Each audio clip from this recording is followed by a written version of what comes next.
الحمد لله رب العالمين والصلاة والسلام على أشرف الأنبياء والمرسلين وعلى آله وأصحابه ومن تبعهم بإحسان إلى يوم الدين. أما بعد فأعوذ بالله من الشيطان الرجيم. بسم الله الرحمن الرحيم. الحمد لله رب العالمين الرحمن الرحيم مالك يوم الدين إياك نعبد وإياك نستعين اهدنا الصراط المستقيم صراط الذين أنعمت عليهم غير المغضوب عليهم ولا الضالين. صدق اللہ العظیم. رمضان المبارک کا مہینہ شروع ہو چکا ہے. ہماری خوش نصیبی ہے کہ اللہ تعالیٰ نے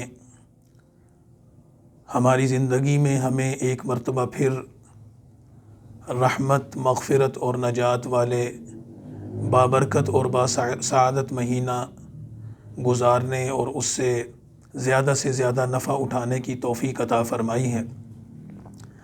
اللہ تعالیٰ سے دعا کرتے ہیں کہ اللہ تعالیٰ ہمارے اس رمضان کو ہمارے لیے مبارک فرمائے، ہماری بخشش اور نجات کا ذریعہ بنائے اور ہماری دنیا اور آخرت میں ہماری خوش نصیبیوں اور ترقی کا ذریعہ بنائے. رمضان المبارک اس اعتبار سے بھی اہم ہے کہ اس مہینے میں اللہ کے قرآن کی جتنی تلاوت کی جاتی ہے اور اللہ کے قرآن کو جتنا سنا جاتا ہے، پورا سال میں اتنی کثرت سے نہ قرآن کی تلاوت ہوتی ہے نہ اس کی سماعت ہوتی ہے، کیونکہ رمضان کو قرآن کا مہینہ کہا جاتا ہے. اور قرآن پاک میں بھی اللہ تعالیٰ نے رمضان کا یہی تعارف کروایا ہے، شہر رمضان الذی انزل فیہ القرآن، کہ رمضان ایک ایسا مہینہ ہے کہ جس میں اللہ نے قرآن نازل کیا. تو سوال یہ پیدا ہوتا ہے کہ قرآن پاک تو دوسرے مہینوں میں بھی نازل ہوا، دوسرے دنوں میں بھی نازل ہوا. نبی کریم صلی اللہ علیہ وسلم پر قرآن پاک کے نزول کا زمانہ تقریباً 23 سال کا عرصہ ہے. 40 سال کی عمر مبارک تھی آپ کی جب پہلی وحی آپ پر نازل ہوئی، اور آپ کی عمر مبارک 63 برس ہو گئی تھی جب قرآن پاک کی تکمیل ہوئی. قرآن کریم کی پہلی نازل ہونے والی آیت سورہ علق کی شروع والی آیات تھیں، اقرأ بسم ربک الذی خلق خلق الانسان من علق اقرأ وربک الاکرم. اور قرآن پاک کی آخر میں نازل ہونے والی آیت الیوم اکملت لکم دینکم واتممت علیکم نعمتی ورضیت لکم الاسلام دینا، یہ سورہ اعراف، سورہ مائدہ کی آیت تھی. تو 23 سال کے عرصے میں نازل ہونے والے قرآن کے بارے میں قرآن یہ کہتا ہے کہ یہ رمضان میں نازل ہوا. تو اس کی وجہ یہ ہے کہ رسول اللہ صلی اللہ علیہ وسلم نے یہ بات ہمیں بتائی ہے کہ اللہ کا قرآن اللہ کے پاس محفوظ تھا. لوح محفوظ ایک جگہ ہے اللہ کے عرش کے اوپر جہاں پر اللہ نے اس پورے قرآن کو محفوظ کر رکھا تھا. اور جب اللہ کا یہ فیصلہ ہوا اور اللہ نے یہ چاہا کہ میں اپنے اس قرآن کو، اپنی کلام کو اپنے بندوں تک پہنچاؤں، اپنی مخلوق تک پہنچاؤں، تو اللہ تعالیٰ نے ایک رات میں قرآن کریم کی مکمل تلاوت فرمائی. الحمد سے اس کو شروع کیا اور والناس پر جا کر اس کو ختم کیا، اور اللہ تعالیٰ سے وہ پورا کا پورا کلام اور وہ پورا کا پورا قرآن حضرت جبرائیل نے سنا اور اپنے سینے میں محفوظ کر لیا. تو یہ پورے قرآن کو اللہ تعالیٰ کی طرف سے لوح محفوظ سے نقل کر کے حضرت جبرائیل تک پہنچایا گیا، اور بیک وقت پورا قرآن حضرت جبرائیل کے پاس جا کر محفوظ ہو گیا. یہ عمل جس رات میں ہوا تھا وہ رمضان کی ایک رات تھی جس کو لیلۃ القدر کہا جاتا ہے. اس وجہ سے رمضان کے بارے میں کہا کہ شہر رمضان الذی انزل فیہ القرآن، کہ رمضان وہ مہینہ ہے کہ جس میں اللہ نے قرآن نازل کیا. اور اس رات میں، جس رات میں یہ قرآن نازل ہوا تھا، اس کے بارے میں قرآن کہتا ہے کہ انا انزلناہ فی لیلۃ القدر وما ادراک ما لیلۃ القدر لیلۃ القدر خیر من الف شہر، کہ لیلۃ القدر کے بارے میں تمہیں نہیں پتہ کہ وہ کتنی عظمت والی، کتنی برکت والی، کتنی بلند رات ہے. اس افضل ترین رات کے بارے میں قرآن کہتا ہے کہ من الف شہر، اگر کوئی اس رات میں عبادت کرے تو 1000 مہینوں سے زیادہ عبادت کرنے کا ثواب اس ایک رات میں ملے گا۔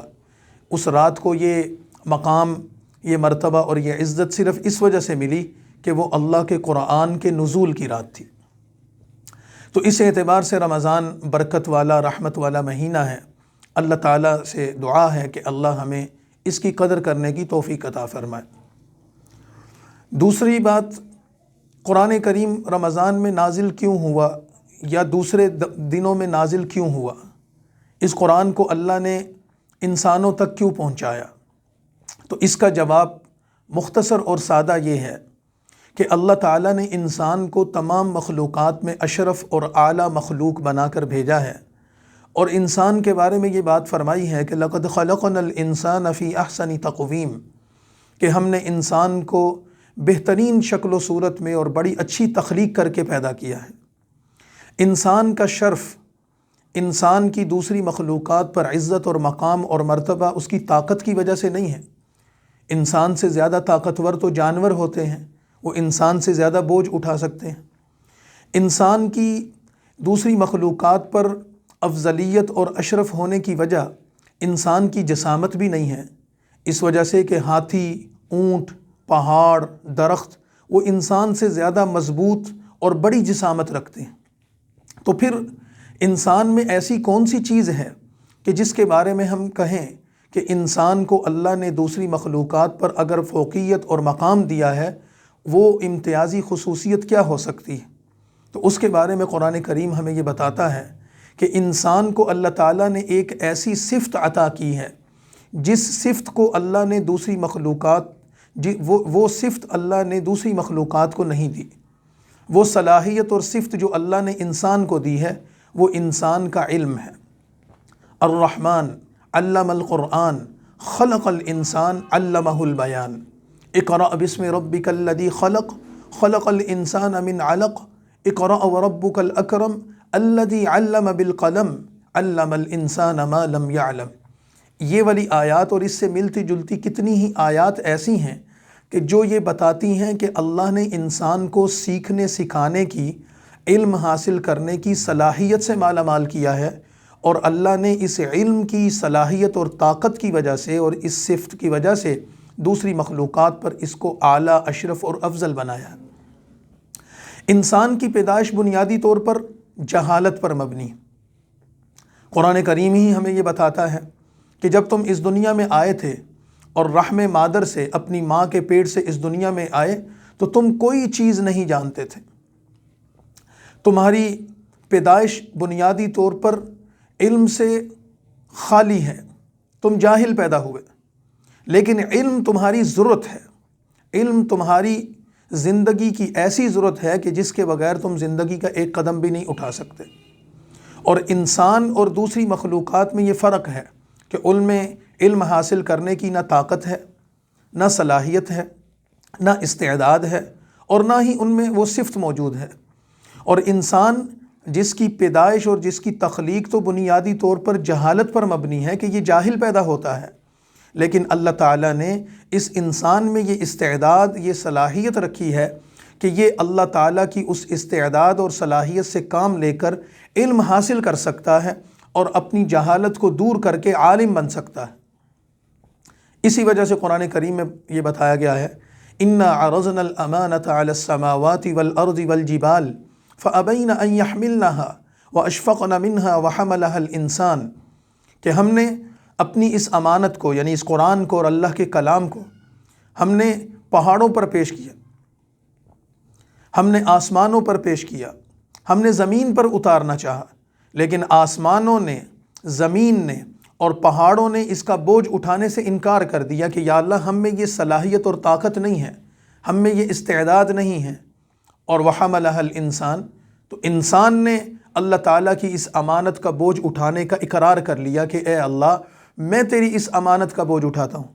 اور اللہ تعالیٰ نے اس چیز کو جو انسان کے سپرد کی تھی اور انسان نے اس کو قبول کیا، اللہ تعالیٰ کیا فرماتے؟ إِنَّهُ كَانَ ظَلُومًا جَهُولًا، کہ انسان تو بہت جاہل اور بہت بڑا ظالم ہے۔ تو بظاہر تو یہاں انسان کی تعریف کرنی چاہیے تھی، لیکن یہاں تعریف کرنے کی بجائے کہہ دیا کہ یہ تو بڑا ظالم ہے اور یہ تو بڑا جاہل ہے، تو اس کا کیا مطلب ہوا؟ اس کا مطلب یہ ہے کہ ظالم اس کو کہا جاتا ہے جس میں عدل کرنے کی صلاحیت ہو، جاہل اس کو کہا جاتا ہے جس میں علم حاصل کرنے کی طاقت اور استعداد موجود ہو، کہ وہ کوشش کر کے اپنی جہالت کو دور کر سکتا ہے اور علم حاصل کر سکتا ہے۔ تو یہاں ہم یہ سمجھ سکتے ہیں کہ علم انسان کی ضرورت ہے، اور اس علم کے بغیر انسان اپنی زندگی نہیں گزار سکتا۔ یہی وجہ ہے کہ جب ہم انسان اپنی ساخت پر غور کرتا ہے، اپنی بناوٹ پر غور کرتا ہے، اللہ تعالیٰ نے انسان کو جو جسم اور اس کی جو صلاحیتیں عطا فرمائی ہیں اس پر ہم غور کرتے ہیں، تو ہمیں علم حاصل کرنے کے اللہ نے مختلف ذرائع عطا فرمائے۔ مثال کے طور پر ہم اپنی آنکھوں سے دیکھتے ہیں تو ہم دیکھ کر کسی چیز کی شناخت حاصل کرتے ہیں۔ مثلا ہم سامنے دیوار پر دیکھ رہے ہیں اور اس دیوار پر سیاہ رنگ ہو یا سفید رنگ ہو یا سرخ رنگ ہو، یا دیوار پر کسی انسان کی تصویر بنی ہو یا کسی جانور کی تصویر بنی ہو، تو ہم دیکھ کر یہ علم حاصل کر لیتے ہیں کہ یہ انسان ہے یا جانور ہے، یہ رنگت سرخ ہے، سفید ہے یا سیاہ ہے۔ تو یہ آنکھوں سے علم حاصل کرنا، یہ اللہ نے ہمیں ایک صلاحیت عطا کی۔ کبھی ہم انسان علم حاصل کرتا ہے تو دیکھ کر علم حاصل نہیں کرتا، کسی کی آواز کو سن کر علم حاصل کرتا ہے۔ جب ہم کسی چیز کی آواز سنتے ہیں تو اس آواز کو سن کر ہم فوراً پہچان جاتے ہیں، یہ کسی جانور کی آواز ہو سکتی ہے، یا کسی مشین کی آواز ہے، یا یہ کسی انسان کی آواز ہے۔ اور اگر یہ کسی انسان کی آواز ہے تو ہم اس آواز کو بھی شناخت کرتے ہیں، پہچان لیتے ہیں کہ یہ میرے بھائی کی آواز ہے، یہ میرے بیٹے کی آواز ہے، یہ میری ماں کی آواز ہے، یہ میرے والد کی آواز ہے، تو ہم اس کا فرق کرتے ہیں۔ تو علم حاصل کرنے کا ایک ذریعہ ہماری آنکھ ہے، ہم دیکھ کر علم حاصل کرتے ہیں۔ علم حاصل کرنے کا ذریعہ ایک ہمارا کان اور سماعت ہے، ہم سن کر علم حاصل کرتے ہیں۔ علم حاصل کرنے کا ایک ذریعہ اللہ تعالیٰ نے ہمیں ناک کی شکل میں عطا کیا، یہ بھی ہماری حس ہے، ہم سونگھ کر علم حاصل کرتے ہیں۔ کون سی چیز خراب ہو گئی ہے، کون سی چیز صحیح ہے، کس چیز میں بدبو ہے اور کس چیز میں خوشبو ہے، یہ ہم آنکھوں سے حاصل نہیں کر سکتے، یہ ہم کانوں سے حاصل نہیں کر سکتے۔ اس کے لیے ہمیں قوت شامعہ کی ضرورت ہے، سونگھنا پڑے گا۔ تو اللہ تعالیٰ نے یہ علم کا ایک ذریعہ ہمیں عطا فرمایا۔ ایک علم ہم زبان سے حاصل کرتے ہیں، ذائقے کی طاقت اللہ نے ہمیں دی ہے، کون سی چیز میٹھی ہے، کون سی کڑوی ہے، کون سی نمکین ہے، کون سی ترش ہے، وہ ہماری زبان ہمیں بتاتی ہے۔ کسی چیز کو دیکھ کر، کسی چیز کو سن کر، یا کسی چیز کو ہم سونگھ کر یہ نہیں پتہ کر سکتے کہ یہ چیز کون سی ہے۔ ذائقہ ہمیں بتاتا ہے کہ وہ میٹھی ہے، ترش ہے، وہ کھٹی ہے۔ یہ علم بھی اللہ نے ہمیں عطا کیا۔ ایک علم چھونے کا علم ہے، محسوس کرنے کا علم ہے، یہ ذریعہ بھی اللہ نے ہمیں عطا کیا ہے۔ ہم اس کے ذریعے بھی علم حاصل کرتے ہیں، کسی چیز کے گرم ہونے کو، کسی چیز کے ٹھنڈا ہونے کو، کسی چیز کی برودت و حرارت کو ہم ہاتھ لگا کر چھو کر محسوس کرتے ہیں، یہ چیز نرم ہے یا سخت ہے، ٹھنڈی ہے یا گرم ہے، یہ حس ہمیں بتاتی ہے۔ تو یہ مختلف ذرائع ہیں علم حاصل کرنے کے۔ انسان کو اللہ تعالیٰ نے یہ صلاحیت عطا کی ہے کہ آپ اپنی زبان سے کام لیں، آپ اپنے ناک سے کام لیں، آپ اپنے کانوں سے کام لیں، آپ اپنی آنکھوں سے کام لیں۔ یہ سارے کے سارے ذرائع ہیں علم حاصل کرنے کے، لیکن ان ذرائع سے ہمیں علم جو حاصل ہوتا ہے وہ بہت محدود علم ہے۔ مثال کے طور پر ہم اپنی آنکھوں سے دیکھ کر یہ تو محسوس کر سکتے ہیں کہ یہ سیاہ ہے یا سفید ہے، لیکن ہم یہ محسوس نہیں کر سکتے کہ اس کی آواز کیسی ہوگی۔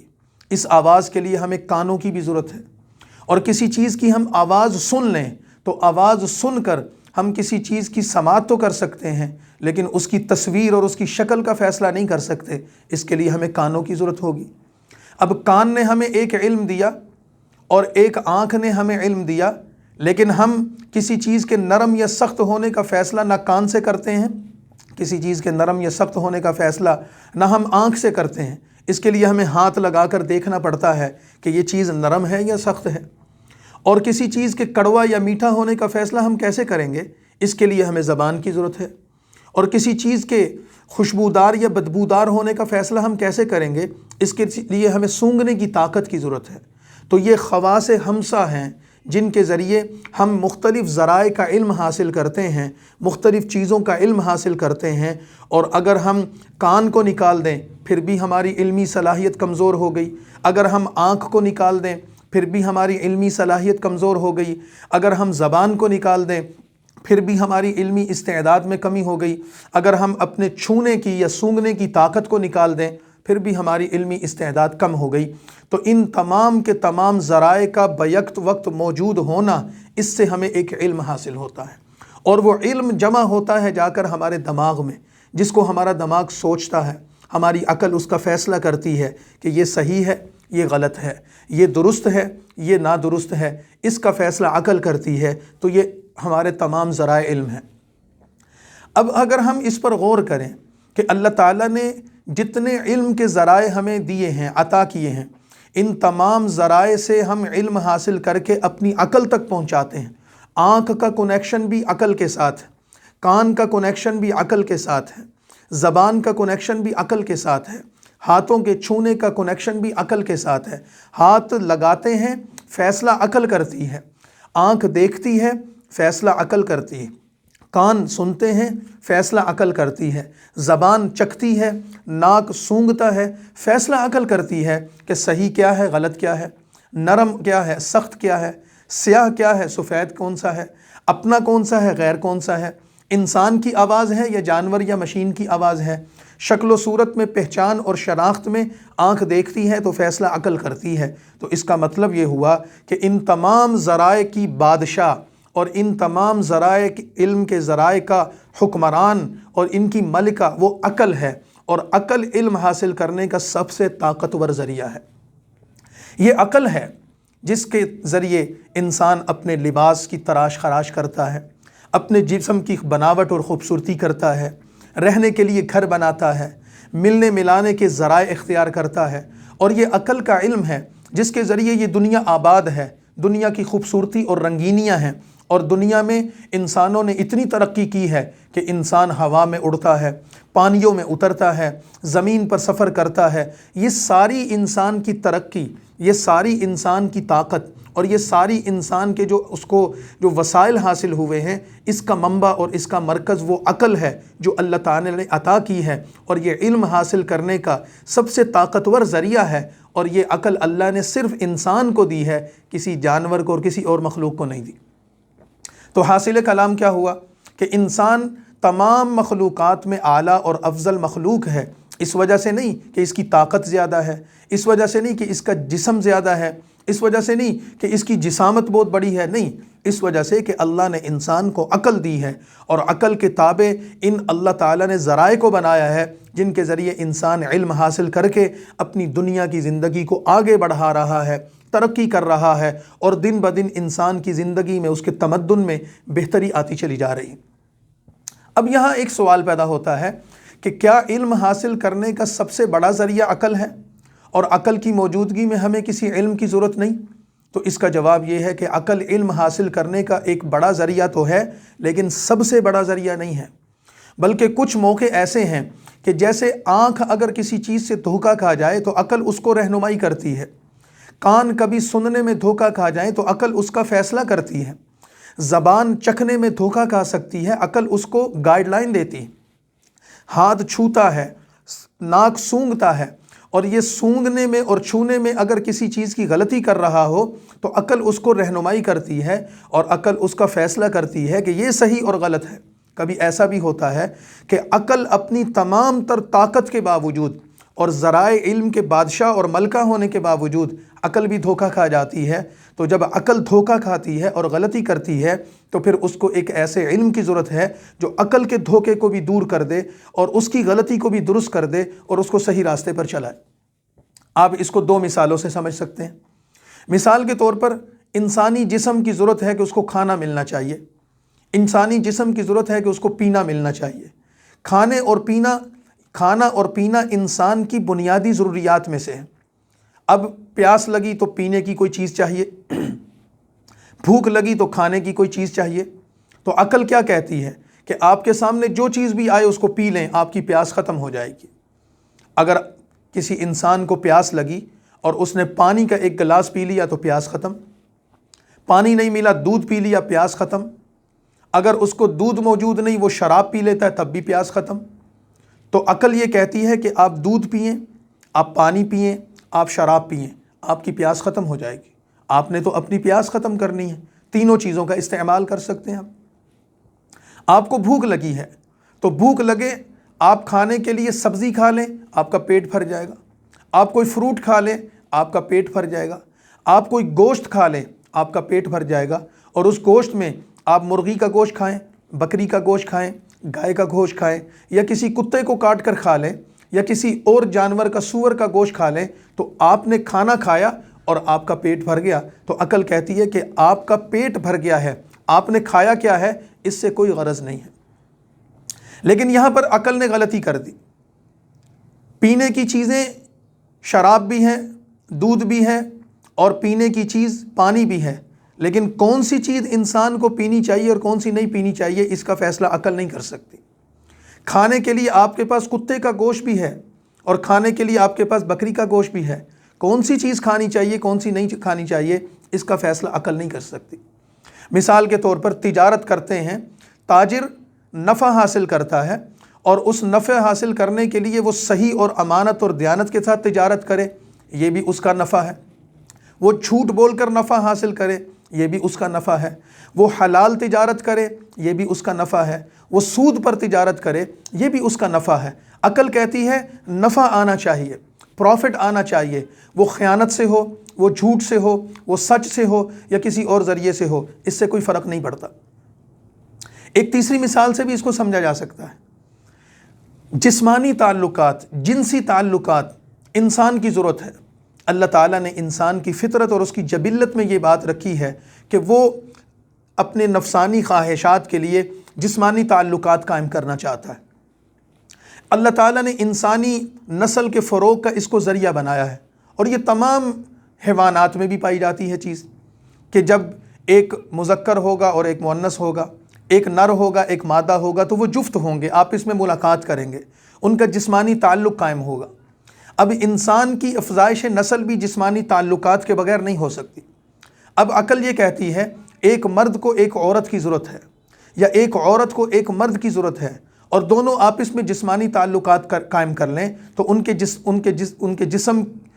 کے جسمانی تسکین ہو جائے گی، جذبات کی تسکین ہو جائے گی۔ لیکن عقل یہ فیصلہ نہیں کرتی کہ مرد کون ہے اور عورت کون ہے۔ ایک مرد ہے، اس کے ساتھ اس کی بہن موجود ہے، اس کی ماں موجود ہے، اس کی بیوی موجود ہے، یا اس کی بیٹی موجود ہے۔ ایک عورت کا بھائی ہے، ایک عورت کا خامد ہے، ایک عورت کے سامنے اس کا بیٹا ہے، یا ایک عورت کے سامنے اس کا والد ہے۔ عقل اس رشتے کی تفریق نہیں کرتی۔ عقل کہتی ہے کہ ایک انسان ہے، دوسری طرف انسان ہے، ایک مرد ہے ایک عورت ہے، دونوں ایک دوسرے کے ساتھ جسمانی تعلق قائم کریں اور ان کے جذبات کی تسکین ہو جائے گی، ان کی ضرورت پوری ہو گئی۔ تو یہاں عقل نے غلطی کر دی ہے۔ عقل نے حلال اور حرام کی غلطی کر دی، جائز اور ناجائز کا فرق مٹا دیا۔ تو عقل اتنی طاقتور تھی، لیکن اتنی طاقت ہونے کے باوجود وہ حلال اور حرام کا فیصلہ نہیں کر پا رہی، جائز اور ناجائز کا فیصلہ نہیں کر پا رہی۔ تو پھر اس عقل کی اس غلطی کو دور کرنے کے لیے کسی ایسے علم کی ضرورت ہے کہ جو علم آ کر عقل کی بھی رہنمائی کرے، عقل کو بھی گائیڈ لائن دے، اور عقل کو بتائے کہ حلال اور حرام اور جائز اور ناجائز کا فرق رکھنا ہے۔ وہ علم اللہ کی وحی کا علم ہے، اور وہ علم قرآن کا علم ہے۔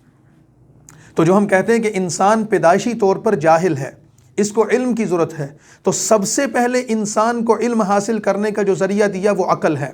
انسان اپنی عقل کو استعمال کر کے اپنی زندگی کو بناتا ہے، سنوارتا ہے، نظام زندگی کو چلاتا ہے، اور جب انسان عقل مند ہو جاتا ہے، باشعور ہو جاتا ہے، شریعت کی اصطلاح میں جس کو کہتے ہیں کہ وہ بالغ ہو جاتا ہے، تو پھر اس بالغ انسان کو اللہ تعالیٰ کی وحی متوجہ کرتی ہے، اللہ کا قرآن اور اس کا کلام متوجہ کرتا ہے، اور وہ آ کر کہتا ہے کہ تم نے ساری زندگی عقل کے مطابق نہیں گزارنی، عقل کو استعمال کرنا ہے، اس سے رہنمائی لینی ہے، اور عقل سے کام لے کر اپنی زندگی کو بنانا، سنوارنا اور چلانا ہے۔ لیکن عقل کے اوپر بھی ایک نگران ہے، عقل کے اوپر بھی ایک حکمران ہے، اور عقل کے اوپر بھی ایک ایسا رہنما اور نگران بیٹھا ہوا ہے جو عقل کی غلطی کو درست کرے گا، اور وہ اللہ کا علم ہے، اللہ کی وحی ہے، اللہ کا کلام اور اس کا قرآن ہے۔ اپنی عقل کو اس کے تابع کر دو تو اس کے بعد تمہاری دنیا کی زندگی بھی اچھی، آخرت کی زندگی بھی اچھی ہو جائے گی۔ اب جب ہم اپنی عقل کو قرآن اور وحی کے علوم کے تابع کر دیں گے تو پھر کیا ہوگا؟ ہمارے سامنے ایک برتن میں شراب ہوگی، دوسرے میں دودھ ہوگا، تو ہماری عقل کہتی ہے دونوں میں سے جس کو مرضی پی لو، تمہاری پیاس ختم ہو جائے گی۔ لیکن ہم عقل سے فیصلہ نہیں کروائیں گے، ہم وحی سے فیصلہ کروائیں گے۔ تو اللہ کا قرآن ہمیں بتائے گا کہ انما الخمر والمیسر والانصاب والازلام رجس من عمل الشیطان، تم شراب نہیں پی سکتے، یہ تو شیطانی عمل ہے۔ ہمارے سامنے کھانے کے لیے سود بھی ہوگا اور حلال نفع بھی ہوگا، تو عقل ہمیں یہ بتائے گی دونوں نفع ہیں، کھا لو۔ لیکن ہمیں اللہ کا قرآن بتائے گا احل اللہ البیع وحرم الربا، اللہ نے تمہارے لیے تجارت کا نفع تو حلال کیا ہے، لیکن اللہ نے تمہارے لیے سود کا نفع حرام کیا ہے، تم اس کو نہیں کھا سکتے۔ عقل تو تمہیں یہ بتائے گی تمہارے سامنے عورت ہے، کوئی بھی ہو، ماں، بہن، بیٹی، بیوی، کوئی فرق نہیں، تم اپنا جسمانی تعلق قائم کر لو۔ لیکن اللہ کا قرآن ہمیں آ کر بتائے گا، وہی ہمیں آ کر بتائے گی کہ یہاں عقل کی بات نہ ماننا۔ حرمت علیکم امہاتکم وبناتکم واخواتکم وعماتکم وخالاتکم، کہ یہ سارے رشتے جو تمہارے اوپر حرام ہیں، تمہاری ماں، تمہاری بہن، تمہاری بیٹی، تمہاری پھپھی، تمہاری خالہ اور دیگر رشتے، یہ تمہارے لیے حلال نہیں ہیں۔ ہاں کوئی غیر عورت ہے، اس سے تم نکاح کرو تو وہ تمہارے لیے حلال ہو سکتی ہے۔ تو عقل کی رہنمائی کی انسان کو ضرورت ہے۔ تو اس اللہ کے قرآن کو، جس قرآن کو ہم رمضان میں پڑھ رہے ہیں، رمضان میں سن رہے ہیں، تو اس قرآن کریم کو اللہ تعالیٰ کی وحی کا علم کہا جاتا ہے۔ اس کی بھی مسلمانوں کو اور انسانوں کو ضرورت ہے، اور اس کے بغیر ہماری زندگی نہیں گزر سکتی۔ تو اس رمضان المبارک کی ان مبارک ساعات سے ہم فائدہ اٹھا کر، جہاں قرآن پاک کو ہم دیکھ کر پڑھتے ہیں، زبانی پڑھتے ہیں، حفظ کرتے ہیں، قرآن کریم کو تراویح میں پڑھتے ہیں اور سنتے ہیں، اسی طرح ہم اس موقع سے فائدہ اٹھا کر اس قرآن کریم کے مختصر سے مضمون کو ہم مختصر سی مجلس میں آپ کے سامنے بیان کریں گے، جو ہمارا ایک سال سے ایک سلسلہ چلا آ رہا ہے۔ اور اس مرتبہ بہت مختصر کلاس رکھی گئی ہے، کچھ مصروفیات کی وجہ سے، کچھ لوگوں کے مشاغل کی وجہ سے، اپنی بھی کچھ عذر کی وجہ سے، تو اس وجہ سے یہ مختصر کلاس ہوا کرے گی، جو انشاءاللہ العزیز پونے گھنٹے پر مشتمل ہوگی، 40 سے 45 منٹ اس کا دورانیہ ہوگا، اور اس میں ہم آپ کو بتائیں گے کہ اللہ کا قرآن ہم سے کیا کہتا ہے۔ قرآن کریم کے 30 پارے ہیں، اور قرآن کریم کی 114 صورتیں ہیں۔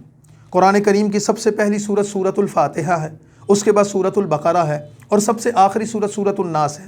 تو ہم ایک ترتیب کے ساتھ سورہ فاتحہ سے شروع کر کے آپ کو سورۃ الناس تک بتائیں گے کہ قرآن کریم کی کون سی سورت میں، اس کے کون سے رکوع میں اللہ تعالیٰ نے کیا چیز بیان کی ہے۔ تو قرآن تو ایک پورا سمندر ہے، اللہ کے علم کا سمندر ہے، اللہ کی حکمت کا سمندر ہے۔ اللہ کی حکمت اور اس کے علم کے موتی وہ قرآن اس سے بھرا ہوا ہے۔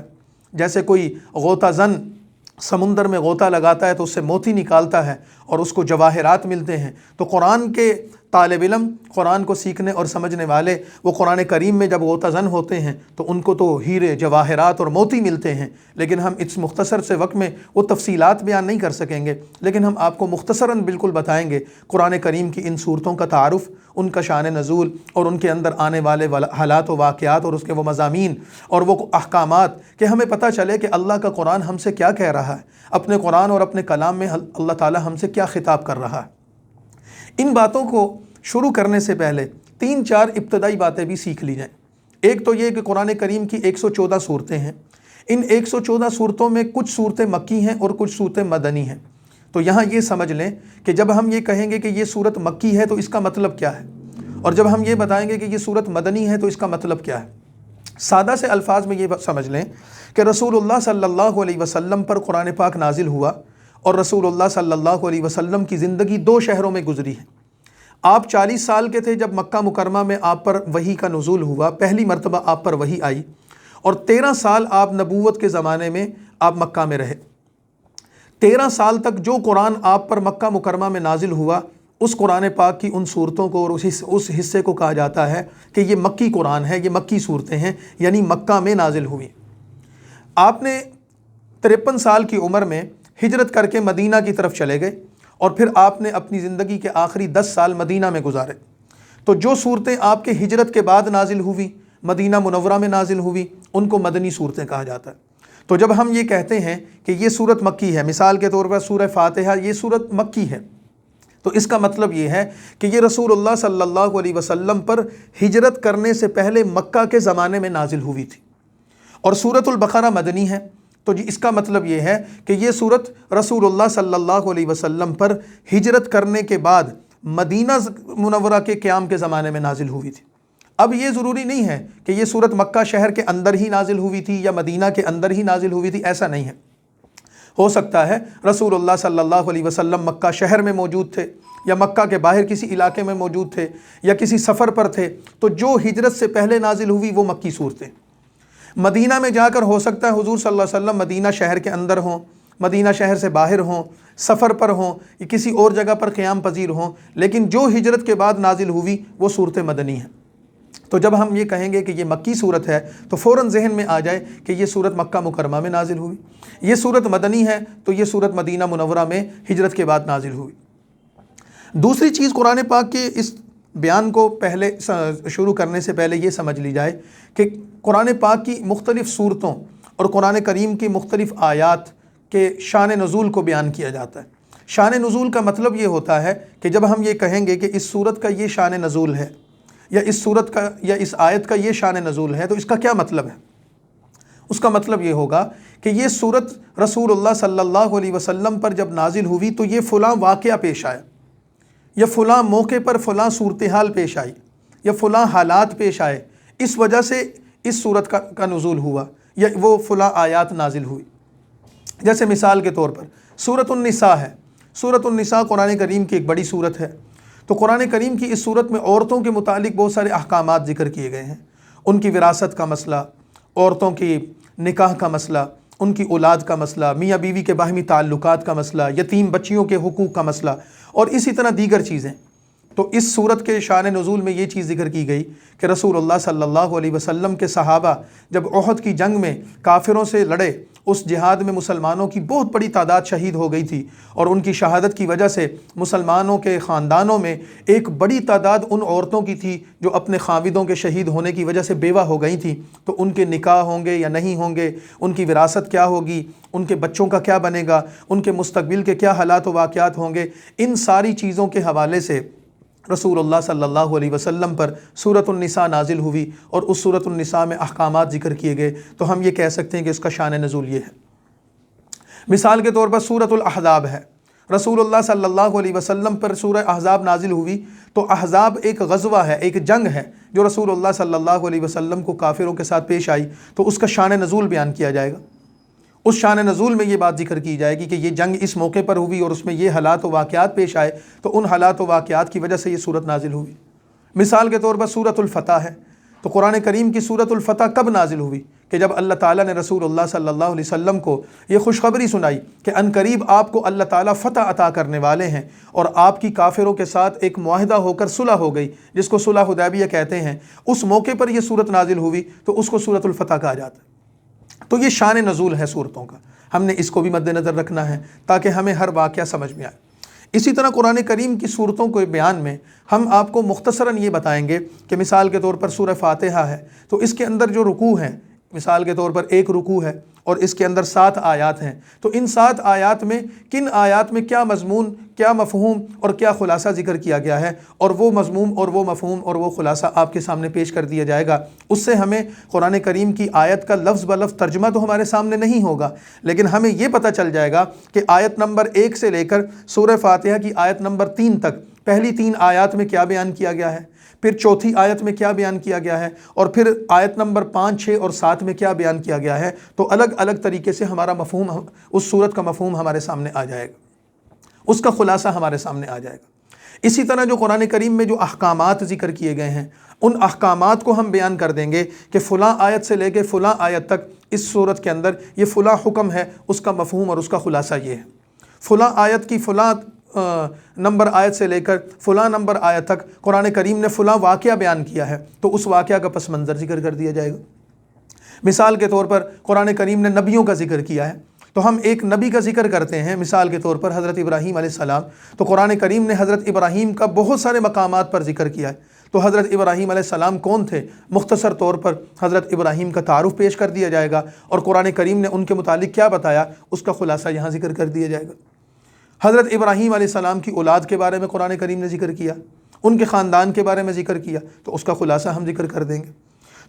تو یہ ہماری ترتیب ہوگی۔ تو یہ انشاءاللہ العزیز روزانہ یہ درس جو انشاءاللہ 10:15 پر پاکستانی وقت کے مطابق جو آپ کے سامنے پیش کیا جائے گا، اور یہ تقریباً پون گھنٹے کی 40 سے 45 منٹ کے دورانیے کی کلاس ہوگی، جس میں ہم اللہ تعالیٰ سے یہ امید رکھتے ہیں کہ اللہ تعالیٰ رمضان المبارک کے اس بابرکت مہینے میں اور اس خیر و برکت والے مہینے میں ہمیں توفیق عطا فرمائیں گے کہ ہم اس سلسلے کو شروع کر رہے ہیں آج، اور انشاءاللہ 28ویں شب کو ہم اس کو مکمل کر لیں گے۔ تو قرآن کریم کا یہ پورا مضمون الحمد سے شروع ہو کر اور والناس تک 30 پاروں 114 صورتوں کا خلاصہ، تعارف اور ان کا مختصر سا خاکہ انشاءاللہ اس پون گھنٹے کی کلاس اور اس درس میں ہمارے سامنے آ جائے گا۔ اور جب ہم اس کو توجہ سے سنیں گے تو اللہ تعالیٰ کی توفیق سے قرآن کریم کا ایک پورا خلاصہ ہمارے سامنے ہوگا، اور ہمیں اندازہ ہو جائے گا کہ قرآن کے کون سے پارے کی کون سی صورت میں اللہ تعالیٰ نے کون سا حکم بیان کیا ہے،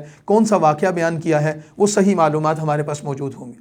اس کے لیے ہم خود بھی اس سے استفادہ کریں اور اپنے احباب کو بھی اس طرح متوجہ کریں۔ طریقہ کار وہی ہے جو آپ کو بتایا گیا ہے کہ روزانہ 10:15 بجے رات کو پاکستانی وقت کے مطابق ایک لنک ہمارے گروپوں میں بھیجا جائے گا، اور اس لنک پر انشاءاللہ العزیز آپ کلک کریں گے تو آپ تک یہ درس پہنچ جائے گا۔ اللہ تعالیٰ آپ کو بھی اور مجھے بھی اس کی توفیق عطا فرمائے۔ وآخر دعوانا ان الحمد للہ رب العالمین۔